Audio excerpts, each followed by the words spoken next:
உங்களை நாங்க தப்பாவே நினைக்கல மாப்ள. இவளுக்கு வேற வேலையே எதுவும் இல்ல, ஏதாவது சொல்லிக்கிட்டு இருப்பா. மாமா மாமா மாமா, இந்த பிரச்சனைக்கெல்லாம் காரணம் எவ்வளோ ஒருத்தி, ஆனா பழி ஏன் மேல. உங்க எல்லாருக்கும் ஒரு விஷயம் சொல்லணும், அதை நீங்க மறந்துருப்பீங்கன்னு நினைக்கிறேன். சுரேஷோட ஜாதகத்துல ஒரு பிரச்சனை இருக்குன்னு எல்லாரும் அமைதியா இருந்துட்டீங்க.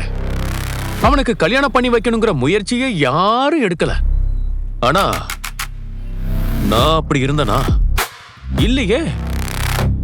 சுரேஷுக்கு பொண்ணு பார்த்தது யாரு? நான் தானே. ஆமா. அவனுக்கு பேசி முடிச்சது யாரு? அதுவும் நான் தானே. ஆமா மாப்ள. அவனுக்கு நிச்சயத்தை பண்ணி முடிச்சது யாரு? நான் தானே.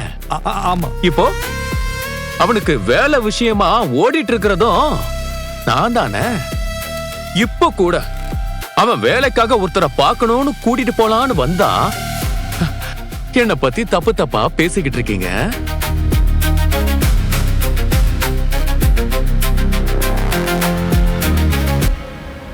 தப்பாலாம் யாரும் பேசல மாப்ள.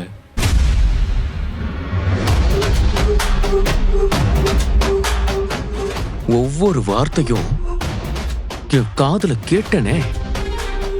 வர்றவங்க போறவங்க எல்லாம் பேசுற அளவுக்கு தங்கராஜ் என்ன சின்னவன் ஆயிட்டானா? அப்படிலாம் ஒண்ணும் இல்ல மாப்ள. மலரு, மாப்ள கிட்ட மன்னிப்பு கேளு. மன்னிப்பு கேளுன்னு சொல்றல, மன்னிப்பு கேளு. அதான் மாமா சொல்றாருல, மன்னிப்பு கேளு. பேசுனது தப்புதான், இனிமே இப்படி பேச மாட்டேன்னு சொல்லு.